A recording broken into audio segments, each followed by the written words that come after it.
आज हम कोटा विश्वविद्यालय के पाठ्यक्रमानुसार बीए भाग तृतीय वर्ष के प्रथम प्रश्न पत्र के प्रथम टॉपिक सामाजिक अनुसंधान सोशल रिसर्च के बारे में पढ़ेंगे। इसमें हम सबसे पहले जानेंगे कि अनुसंधान या रिसर्च क्या है। मनुष्य एक चिंतनशील प्राणी है। वह सोचता विचारता है, अपने चारों ओर के रहस्यमय संसार को देखने और समझने का प्रयत्न करता है। वह विभिन्न प्रकार की घटनाओं के पीछे छिपे कारणों को ढूंढ निकालने की कोशिश करता है।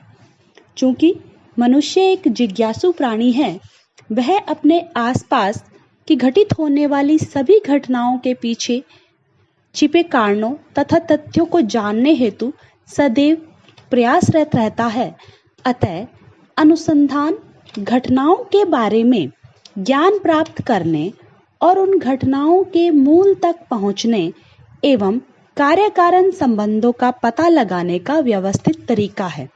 या इसे हम इस प्रकार भी समझ सकते हैं कि किसी भी क्षेत्र में नवीन ज्ञान की प्राप्ति अथवा विद्यमान ज्ञान में संशोधन, परिवर्धन या परिमार्जन की दृष्टि से किए गए व्यवस्थित प्रयासों को शोध या अनुसंधान कहते हैं। अब हम सामाजिक अनुसंधान के अर्थ के बारे में समझेंगे। जब कोई भी अनुसंधान सामाजिक जीवन, सामाजिक घटनाओं अथवा सामाजिक जटिलताओं से संबंधित होता है, तब उसे सामाजिक अनुसंधान कहते हैं। इसमें इन सब के संबंध में यथार्थ ज्ञान प्राप्त किया जाता है। सामाजिक अनुसंधान को परिभाषित करते हुए C.A. मोजर ने लिखा है, सामाजिक प्रघटनाओं एवं समस्याओं के संबंध में नवीन ज्ञान प्राप्त करने के लिए की गई व्यवस्थित खोज ही सामाजिक अनुसंधान है। इस प्रकार स्पष्ट है कि सामाजिक अनुसंधान खोज की एक ऐसी विधि है जिसमें सामाजिक परिस्थिति के संदर्भ में घटना, व्यवहार, सामाजिक जीवन अथवा समस्याओं का वैज्ञानिक विधि का प्रयोग करते हुए सामाजिक यथार्थ को समझने का प्रयास किया जाता है। शोध के प्रकारों के अंतर्गत पहला प्रकार है अन्वेषणात्मक अथवा निरूपणात्मक शोध। जब शोधकर्ता किसी सामाजिक घटना के पीछे छिपे कारणों को ढूंढ निकालना चाहता है ताकि किसी समस्या के सैद्धांतिक एवं व्यावहारिक पक्ष के संबंध में पर्याप्त ज्ञान प्राप्त हो सके, तब अध्ययन के लिए जिस शोध का सहारा लिया जाता है उसे अन्वेषणात्मक या निरूपणात्मक शोध कहते हैं। इस प्रकार की शोध का उद्देश्य किसी समस्या के संबंध में प्राथमिक जानकारी प्राप्त करके प्राकल्पना का निर्माण और अध्ययन की रूपरेखा तैयार करना है। इस प्रकार के शोध के माध्यम से शोध विषय की उपयुक्तता का भी पता लगाया जा सकता है। उदाहरण के रूप में, यदि हम यह जानना चाहते हैं कि किशोरों एवं युवाओं में विचलित व्यवहार या अपराधी व्यवहार के लिए कौन-कौन से कारक उत्तरदायी हैं, तो इसके लिए हमें अन्वेषणात्मक शोध का सहारा ही लेना पड़ेगा। सामाजिक अनुसंधान के अगले प्रकारों में से दूसरे नंबर पे है वर्णनात्मक शोध। वर्णनात्मक शोध एक ऐसी शोध है जिसका उद्देश्य विषय या समस्या के संबंध में यथार्थ या वास्तविक तथ्यों को एकत्रित कर उनके आधार पर एक विवरण प्रस्तुत करना है। सामाजिक जीवन से संबंधित कई पक्ष ऐसे होते हैं जिनके संबंध में भूतकाल में कोई गहन अध्ययन नहीं किए गए। ऐसी दशा में यह आवश्यक हो जाता है कि सामाजिक जीवन से संबंध विभिन्न पक्षों के संबंध में जानकारी प्राप्त की जाए, वास्तविक तथ्य या सूचनाएं एकत्रित की जाए और उन्हें जनता के समक्ष प्रस्तुत किया जाए। यहाँ मुख्य जोर इस बात पर दिया जाता है कि विषय से संबंधित एकत्रित तथ्य वास्तविक एवं विश्वसनीय हो, अन्यथा जो वर्णनात्मक विवरण प्रस्तुत किया जाएगा वह वैज्ञानिक होने के बजाय दार्शनिक ही होगा। सामाजिक अनुसंधान के अगले प्रकारों में से है परीक्षणात्मक या प्रयोगात्मक शोध। जब किसी सामाजिक विषय को नियंत्रित परिस्थितियों में रखकर अध्ययन किया जाता है तो उसे परीक्षणात्मक शोध कहते हैं। परीक्षणात्मक शोध के अंतर्गत भी इसे आगे 3 भागों में बांटा गया है। नंबर 1 पश्चात परीक्षण, नंबर 2 पूर्व पश्चात परीक्षण, नंबर 3 कार्यांतर परीक्षण। इसमें सर्वप्रथम है पश्चात परीक्षण। इसमें सर्वप्रथम समान विशेषताओं एवं प्रकृति वाले 2 समूहों को चुन लिया जाता है। इनमें से एक समूह नियंत्रित और दूसरा समूह परीक्षणात्मक समूह के नाम से जाना जाता है। नियंत्रित समूह में किसी प्रकार का कोई परिवर्तन लाने का प्रयत्न नहीं किया जाता। परीक्षणात्मक समूह में किसी नवीन परिस्थिति समूह पर इसका प्रभाव देखा जाता है। कुछ समय पश्चात परीक्षणात्मक समूह पर नवीन कारक या परिस्थिति के प्रभाव को मापा जाता है। यदि नियंत्रित और परीक्षणात्मक दोनों ही समूह में समान परिवर्तन आते हैं तो इसका तात्पर्य यह हुआ कि नवीन कारक या परिस्थिति का परीक्षणात्मक समूह पर कोई प्रभाव नहीं पड़ा। यदि नियंत्रित समूह की तुलना में परीक्षणात्मक समूह में परिवर्तन अधिक होते हैं तो इसका अर्थ यह हुआ कि नवीन परिस्थिति या कारक का प्रभाव पड़ा है। यहाँ एक उदाहरण के रूप में हम समझेंगे। इसमें हम 2 समान समूह या गांवों को लेते हैं जिनमें बाल विवाह का काफी प्रचलन है।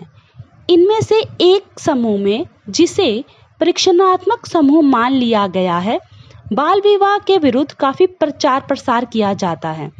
कुछ समय के बाद इस समूह की तुलना नियंत्रित समूह से की जाती है जिसमें ऐसा कोई प्रचार प्रसार नहीं किया गया। यदि बाल विवाह के प्रचलन की दृष्टि से इन दोनों में अंतर देखने को मिले और परीक्षणात्मक समूह में बाल विवाहों की मात्रा में कमी आ जाए तो इसे नवीन कारक अर्थात बाल विवाह विरोधी प्रचार प्रसार का प्रभाव माना जाएगा। अगला है पूर्व पश्चात परीक्षण। इस विधि के अंतर्गत 2 समूहों का चुनाव नहीं करके केवल एक ही समूह का चुनाव किया जाता है। यहाँ इस समूह का अध्ययन 2 विभिन्न अवधियों में किया जाता है और पूर्व तथा पश्चात के अंतर को ज्ञात किया जाता है। पूर्व और पश्चात में किए गए अध्ययन के आधार पर यह मापा जाता है कि पूर्व की अवस्था तथा बाद की अवस्था में क्या अंतर आया। यह अंतर ही नवीन परिस्थिति या कारक का प्रभाव या परिणाम है। परीक्षणात्मक शोध के अंतर्गत इसका तीसरा भाग है कार्यांतर परीक्षण। अतीत से संबंधित तथ्यों या किसी ऐतिहासिक घटना का अध्ययन करने के लिए इस विधि का प्रयोग किया जाता है।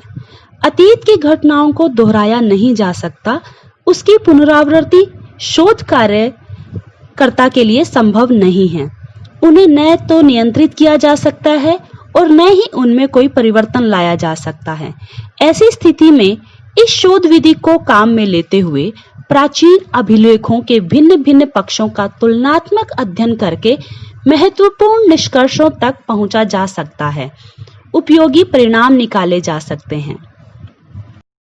इस विधि के द्वारा ऐतिहासिक घटना चक्रों का पता लगाकर वर्तमान अवस्थाओं या घटनाओं के कारणों की खोज की जाती है। सामाजिक अनुसंधानों में अगला प्रकार है विशुद्ध शोध। विशुद्ध अनुसंधान व्यवहारिक उपयोगिता को दृष्टि में रखकर नहीं किया जाता। किसी समस्या के कारणों को ढूंढ निकालना और उसका हल प्रस्तुत करना भी विशुद्ध शोध के अंतर्गत नहीं आता है। विशुद्ध शोध तो ज्ञान के लिए ज्ञान के लक्ष्य को लेकर आगे बढ़ती है। जब किसी घटना की खोज ज्ञान प्राप्ति हेतु की जाए और वह भी वैज्ञानिक तटस्थता और वस्तुनिष्ठता को बनाए रखकर, तो उसे विशुद्ध, मौलिक या आधारभूत शोध कहते हैं। इस प्रकार के शोध कार्य में नीति निर्माण या उपयोगिता का दृष्टिकोण सम्मिलित नहीं होता है। विशुद्ध शोध का लक्ष्य किसी समस्या को हल करना या किन्हीं आवश्यकताओं की पूर्ति करना नहीं है, बल्कि ज्ञान की प्राप्ति, मौजूदा ज्ञान भंडार में वृद्धि और पुराने ज्ञान का शुद्धिकरण है। सत्य की खोज, रहस्यों को जानने की इच्छा, सामाजिक घटनाओं को समझने की लालसा ही शोधकर्ता के प्रमुख लक्ष्य इसके अंतर्गत होते हैं। सामाजिक अनुसंधान का अगला प्रकार है व्यवहारिक शोध, अप्लाइड रिसर्च। व्यवहारिक शोध का संबंध सामाजिक जीवन के व्यवहारिक पक्ष से है। इसका प्रयोग केवल सामाजिक समस्याओं को यथार्थ रूप से समझने के लिए ही नहीं किया जाता, बल्कि सामाजिक नियोजन, समाज कल्याण, स्वास्थ्य रक्षा, समाज सुधार, धर्म, शिक्षा, सामाजिक अधिनियम, मनोरंजन आदि के संबंध में यथार्थ जानकारी प्राप्त करने के लिए भी किया जाता है। वर्तमान में तो उद्योग, व्यापार, प्रशासन, सांप्रदायिक, प्रजातीय एवं अंतर्राष्ट्रीय तनाव तथा अनुसूचित जातियों एवं जनजातियों की समस्या आदि क्षेत्रों में व्यवहारिक शोध को उपयोगी माना जाता है। व्यवहारिक शोध में इन सब के संबंध में अध्ययन किया जाता है और तथ्यों की कारण सहित विवेचना की जाती है। इससे ज्ञान में वृद्धि होती है, सामाजिक समस्याओं एवं व्याधिकीय व्यवहार को समझने में मदद मिलती है। सामाजिक अनुसंधानों का अगला प्रकार है क्रियात्मक शोध।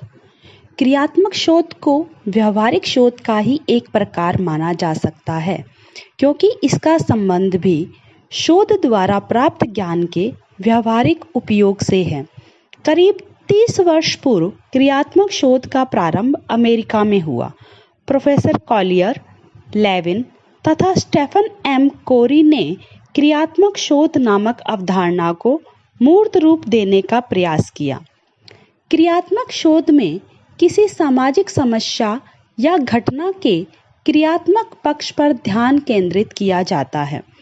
यदि शिक्षा प्रणाली में आमूलचूल परिवर्तन लाने की दृष्टि से कोई शोध कार्य हाथ में लिया जाए और उसके आधार पर प्राप्त निष्कर्षों को लागू करने पर जोर दिया जाए, तो उसे क्रियात्मक शोध कहा जाएगा। इसी प्रकार से बाल अपराधियों को सुधारने एवं गंदी बस्तियों की सफाई आदि से संबंधित कार्यक्रम भी क्रियात्मक शोध के अंतर्गत आते हैं।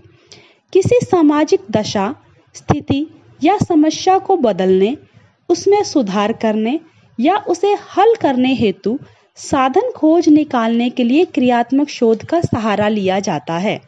इसमें तथ्यों को एकत्रित कर किसी समस्या के निवारण हेतु प्रयत्न किया जाता है। क्रियात्मक शोध का लक्ष्य परिवर्तन को नियोजित करना, व्याधिकीय या विघटनात्मक परिस्थितियों को नियंत्रित करना तथा सुधार व कल्याण कार्य को आगे बढ़ाना है। इस प्रकार हम कह सकते हैं, इसमें तात्कालिक उपयोग पर ध्यान दिया जाता है। इस प्रकार के शोध में वैज्ञानिक दृष्टिकोण बनाए रखते हुए तात्कालिक समस्याओं के निराकरण तथा सामाजिक नियोजन एवं समाज कल्याण से संबंधित कार्यक्रमों के क्रियान्वयन पर जोर दिया जाता है। सामाजिक अनुसंधान के प्रकारों के अंतर्गत अगला प्रकार है मूल्यांकनात्मक अनुसंधान। जब किसी विशिष्ट समूह के जीवन में सुधार हेतु बनाए गए कार्यक्रम अथवा नीतियों की सफलता एवं प्रभावकता को जानने हेतु शोध किया जाता है, तो उसे मूल्यांकनात्मक शोध कहते हैं। इस प्रकार के शोध कार्यों द्वारा किसी कार्यक्रम, किसी विकास योजना की सफलता असफलता का मूल्यांकन किया जाता है। उदाहरण के रूप में डॉक्टर एस.सी. दुबे ने शमीरपेट नामक गांव के अपने अध्ययन के आधार पर बताया है कि वहां सामुदायिक विकास कार्यक्रम इच्छित मात्रा में जन सहयोग प्राप्त नहीं कर सका है। कार्यक्रम में मानवीय कारकों की उपेक्षा की गई है और इसी के फलस्वरूप ग्रामीण लोगों ने उनके विकास हेतु प्रारंभ की गई उत्तम से उत्तम योजनाओं को भी अस्वीकार कर दिया है। यह मूल्यांकनात्मक शोध का एक उदाहरण ही है।